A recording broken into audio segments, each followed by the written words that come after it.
그러면 좀 더 기초적으로 작품 자체를 분석해보면 어떻게 될까라고 하는 게 제 연구 시작점이 되는 거죠. 그림을 몇 장 보고 시작을 해볼까요? 서양 회화에서의 그 초상화가 어떻게 시대적으로 변화하는지를 보여주는 작품인데요. 저는 뭘 하고 싶은 거냐면 저희 과학자는 숫자를 좋아하기 때문에 저 각각의 작품에다가 숫자를 붙여보고 싶은 겁니다. 뭔가 어떤 기준에 의해서 숫자를 붙이면 순서 매기기도 쉽고 얘는 뭐 어떤 특징이 더 세고 약하고 하는 걸 할 수 있지 않을까라고 해서 숫자를 만들었고 그게 이 그래프입니다.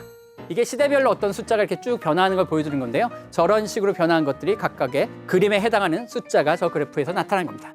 이게 뭔지는 후반부에 설명드리도록 하겠습니다. 이러한 그림 작품 또는 예술 작품을 분석하는 학문을 스타일로메트리라고 합니다. 스타일을 메트리, 측정한다는 겁니다. 한국어로는 양식 측정학이라고 부르는 건데요. 예를 들면 이런 건 겁니다. 문학 작품. 사실 어떤 저자, 어떤 작가를 생각해 보시면요. 그 작가는 쓰는 풍이 약간 똑같거든요. 주로 쓰는 단어가 있고요. 주로 쓰는 문체가 있기 때문에 각 작가의 작품을 분석하면 그 사람과 비슷하게 쓰는 딥러닝을 만들 수도 있고 이게 누구 작품인지 판별할 수도 있습니다. 그게 이제 스타일로메트리에서 하는 작업인 거거든요. 그걸 저희는 미술에서 해보고 싶었던 것입니다. 저희가 가장 먼저 연구한 건 칼라를 봤습니다. 이게 우루스 베일리라고 하는 스위스 코미디언이자 예술 작가입니다. 소위 말해서 정리의 달인입니다. 무슨 얘기냐? 이 작가는 이런 그림을 주면은요 깔끔하게 정리를 해줍니다. 그래서 저희도 그런 접근법을 했습니다. 요즘 뭐 인터넷에 가보시면요 사실 웹 갤러리라고 해서 진짜 명화들이 정말 고해상도로 다 저장돼 있거든요. 그걸 다 다운로드 받아가지고 분석을 하는 겁니다. RGB 코드라는 게 있습니다. 아시잖아요. 색의 3원색 RGB, 빨간색과 녹색과 파란색을 섞으면 그 색상이 나옵니다. 디지털이기 때문에 정확하게 포인트를 하나 찍으면 그거를 얼마나 섞었는지가 숫자로 나와 있습니다. 얘네를 RGB 스페이스라고 하죠. 3차원 XYZ축으로 그리면 저런 공간에 퍼져 있는 색상 분포가 나옵니다. 그림에 있는 픽셀을 따다가 저기다 뿌리면 얘가 얼마나 널리 퍼져 있는지를 알 수 있게 되고요. 이게 얼마나 널리 퍼져 있는지 알게 되면 얼마나 많은 색상이 쓰였는지를 알게 되고 그걸 조금 전문 용어로 프랙탈 디멘전이라는 걸 측정을 하면 우리가 이게 얼마나 퍼졌는지를 좀 더 구체적으로 수치화를 할 수 있습니다. 얼마나 멀리 퍼져 있고 얼마나 다양하게 쓰였느냐라고 하는 것을 보여주는 지표라고 생각하시면 됩니다. 그걸 측정해봤더니 재밌게도 여기 보시는 것처럼 각 시대별로 얼마나 퍼져 있는지를 봤더니 신기하게도 중세시대는 퍼짐 정도가 2.4인데 나머지 시대는 거의 2.7입니다. 중세시대만 혼자 다릅니다. 생각해 보시면요. 중세시대에는 색상의 다양성이 덜하고 다른 시대의 색상의 다양성이 더 많다는 거거든요. 아시겠지만 중세시대에는요. 정치 종교적인 이유로 특정 색상, 어두운 색상이 강요됐습니다. 그렇기 때문에 색상의 다양성이 떨어지는 건 거고요. 그거를 저희가 수치를 통해서 정확하게 구분해낼 수가 있었다는 거죠. 물론 이렇게 생각하시는 분도 계십니다. 뭐 다 아는 거 아니야? 다 아는 걸 뭐하러 또 해? 하지만 빅데이터 분석을 하면요. 항상 여러분들이 아는 내용이 나옵니다. 신기한 거 나오는 적은 거의 없습니다. 제가 말씀드리고 싶은 건 뭐냐면 정량적인 분석을 할 수 있다는 거죠. 즉 정성적으로 그래 중세시대와 다른 시대는 다를 거야 하는데요. 저희는 수치로 몇 년, 몇 월, 며칠에 얼만큼 높아졌습니다라고는 정량적인 설명을 바꿀 수 있다는 게 이러한 과학적인 접근의 장점이라고 생각하시면 되는 겁니다. 그다음에 색상을 봤으니까 두 번째로 뭘 볼까 했더니 명암기법 효과라고 하는 게 있는데요. 유식한 말로는 키아로스크로라고 합니다. 키아로가 라이트, 오스크로가 다크라고 하는 어두운 거기 때문에 사실 저 효과는 어떤 걸 강조할 때 주로 쓰이는 효과인데 저 방식을 우리가 숫자로 만들 수 있지 않을까라고 생각해서 고안해낸 방법입니다. 뭐냐? 이렇게 하는 겁니다. 그림을요 저희가 2차원 그림을 3차원으로 만드는데요. 밝은 색상은 높게 표시하고요. 어두운 색상은 낮게 높이를 부여하는 겁니다. 그러면 2차원이었던 그림이 밝기로 올라갔다 내려갔다 하는 거칠은 표면이 됩니다. 생각해 보세요. 명암 대비 효과가 세다는 얘기는 거칠기가 울퉁불퉁하다는 거고요. 명암 대비가 약하다는 것은 스무스하다는 거거든요. 그래서 저희가 저 거칠기를 잴 수 있으면 거칠기로부터 명암 대비 효과를 뽑아낼 수 있지 않을까? 마침 물리에는 표면 거칠기 지수라고 하는 숫자가 또 있습니다. 통계 물리에서 많이 쓰던 방법인데요. 이러한 물리 지표를 가져다가 저기다 적용을 해봤더니 신기하게도 각각의 그림들에 대해서 거칠기 지표가 얼마 되는지 알 수 있었고 여기도 신기하게도 보시는 것처럼 물론 중간에 떨어지는 데도 있지만 시대가 지날수록 그 거칠기 지수가 올라간다는 것. 즉 저걸 해석하면 뭐냐면 시간이 지나면 지날수록 명암 대비 효과, 키아로스크로라고 하는 기법이 많이 쓰인다는 거거든요. 왜냐하면 아시다시피 사람들은 자극에 둔해지기 때문에 점점 더 센 자극이 필요한 겁니다. 그러니까 명암 대비 효과를 처음에는 조금 써도 사람들이 인정을 했는데 강조를 하다 보면 명암 대비 효과가 세질 수밖에 없고 이게 수치로 나타나는 겁니다. 그런데 사실 색상만 갖고 그림이 되는 건 아니잖아요. 결국은 그걸 어떻게 구성하느냐입니다. 그런 걸 하기 위해서 조금 더 다른 접근을 해봤습니다. 조금 더 깊이 들어가는 거죠. 데이터 분석 기법 중에 K-민 클러스터링이라고 해가지고 그룹 짓는 거는 되게 쉽게 많이 할 수 있는 거거든요.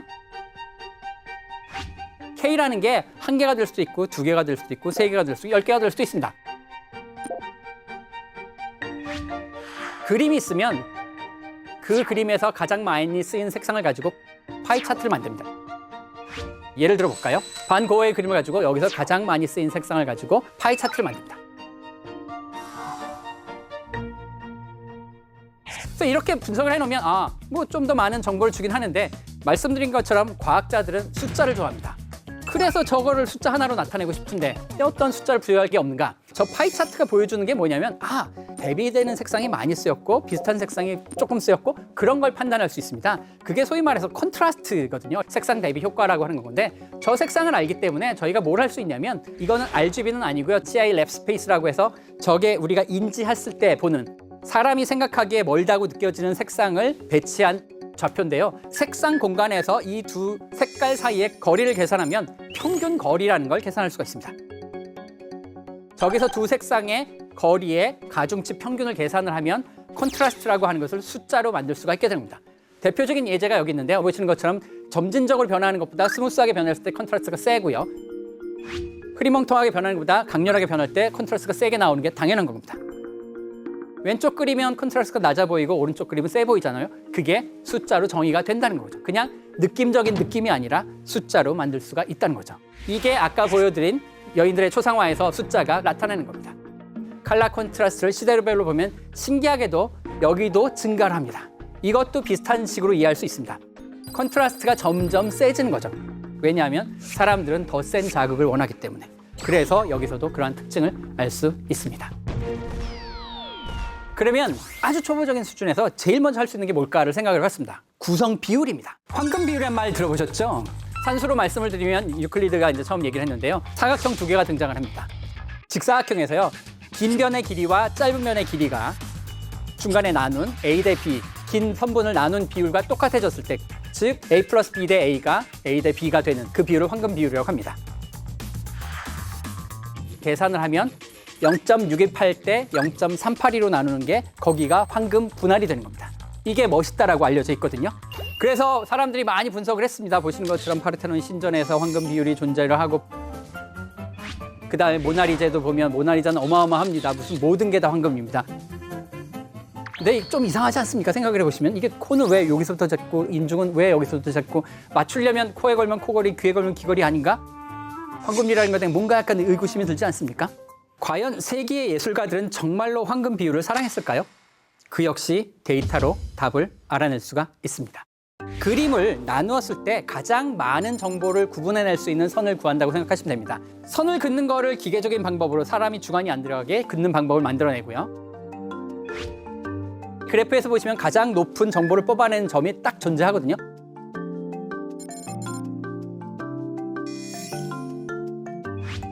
즉, 그림을 나누었을 때 가장 많은 정보를 구분해낼 수 있는 선을 구한다고 생각하시면 됩니다. 그러면 정말로 작가가 이러한 구성을 계속 신경 쓰면서 했느냐라고 하는 것을 저희가 검증해 볼 수가 있게 되는 것이죠. 그리고 원래 질문으로 돌아가죠. 저희 원래 질문은 나누는 게 목적이 아니고 사람들이 황금 분할로 작가들이 많이 이걸 나눴었겠느냐라고 하는 게 질문이었거든요. 저 비율이 아까 말씀드린 0.618 대 0.382가 되느냐라고 하는 걸 보자는 거죠. 그래서 그 숫자를 다 모아봤습니다. 그랬더니 여기 보시는 것처럼 시대별로 일정하지가 않다는 겁니다. 계속 변화합니다. 그러니까 황금률이라고 하는 저기 점선으로 되어 있는 거에 근처 간 사람도 있지만 아닌 사람이 대부분이라는 거죠. 그냥 간략하게만 설명드리면 예전에는 밑에 쪽에 분할선이 있다가 점점 올라가는 식으로 최근에는 경향성이 바뀌고 있다는 겁니다. 이것도 어느 정도 해석이 가능합니다. 아시다시피 옛날에는 하늘을 숭배하고 신을 섬겼기 때문에 하늘의 비중치가 큰 겁니다. 하지만 이제 인본주의가 되기 시작하면서 땅에 대한, 사람에 대한 관심이 많기 때문에 하늘이 줄어들고 땅이 늘었다라고 생각을 하셔도 됩니다. 황금률이라고 하는 것을 선호했다라고 얘기하기에는 데이터가 보여주기에는 그 근거가 약하다라고 생각을 합니다. 그래서 제가 오늘 미술 작품을 과학으로 분석하는 거에 대해서 말씀을 드렸는데요. 과연 미술 작품을 과학적으로 분석하는 게 말이 되느냐? 라고 하는 질문에 대해서 저희가 뭐 논문을 여러 가지로 써가지고 보여드리긴 했는데, 제가 생각하는 답안지는 뭔가 새로운 관점에서 과학적으로 들여다보는 새로운 재미를 찾을 수 있지 않을까 생각을 해서요. 여러분들도 이제 미술 작품을 보실 때 조금은 다른 측면에서 또 다른 눈으로서 보시면 미술관을 가는 재미가 더 있지 않을까라는 게 오늘의 메시지입니다.